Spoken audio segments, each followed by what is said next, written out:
All right, so I'm going to be doing another comic review sent from a comic sent to me by my friend Chris. Thank you once again, bro. And today we're going to be talking about Outsiders, Planet of the Bat. This is written by Colin Kelly and Jackson Lansing, a pair that I really enjoy reading.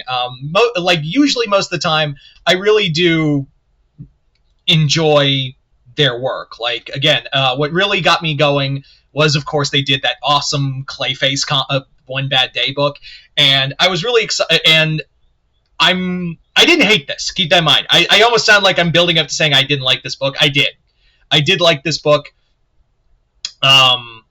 Few caveats here and there. We'll get to them in a bit, but for the most part, Colin Kelly and Jackson Lansing are a solid duo when it comes to writing.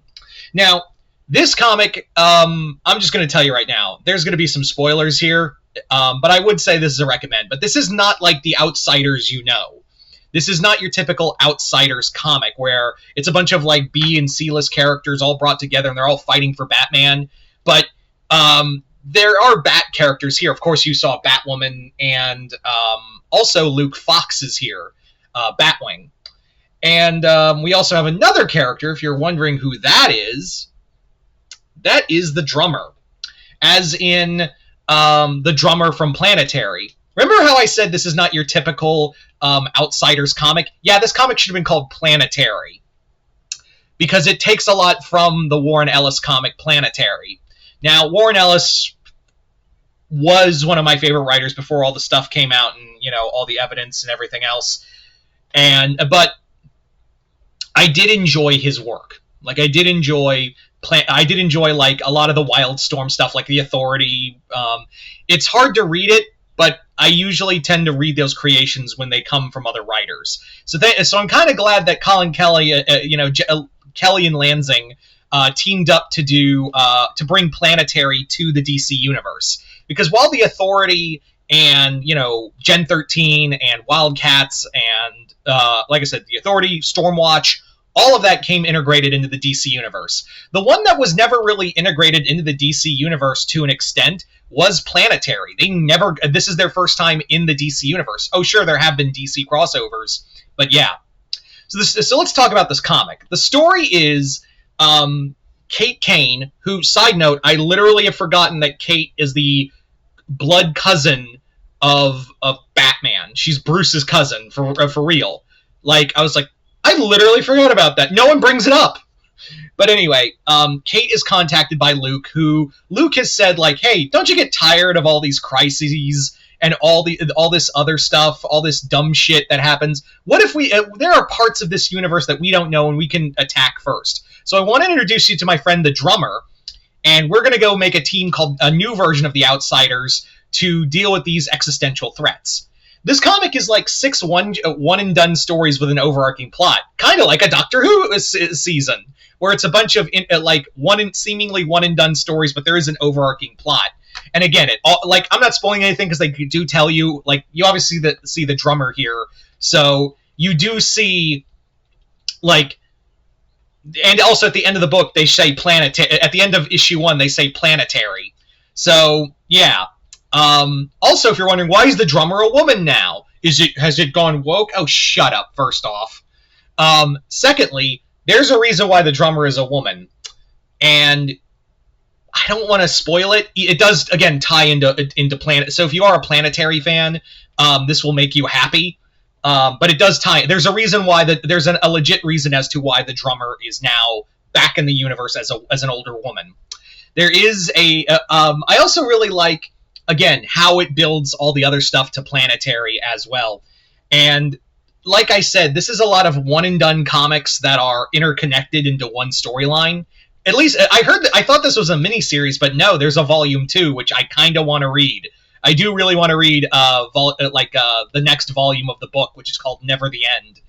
But yeah, this comic deals with a lot of stuff like existential crisis, being loved, all of that. We also get a new character called Jenny Crisis, who is, I think, meant to replace Jenny Quantum, Jenny Sparks, which I don't know how that connects, because Tom King wrote a Jenny Sparks book that brings her back into this universe, and I'm like, wait, she was her whole thing is that she ended at the 20th century, and now this new character, Jenny Crisis, is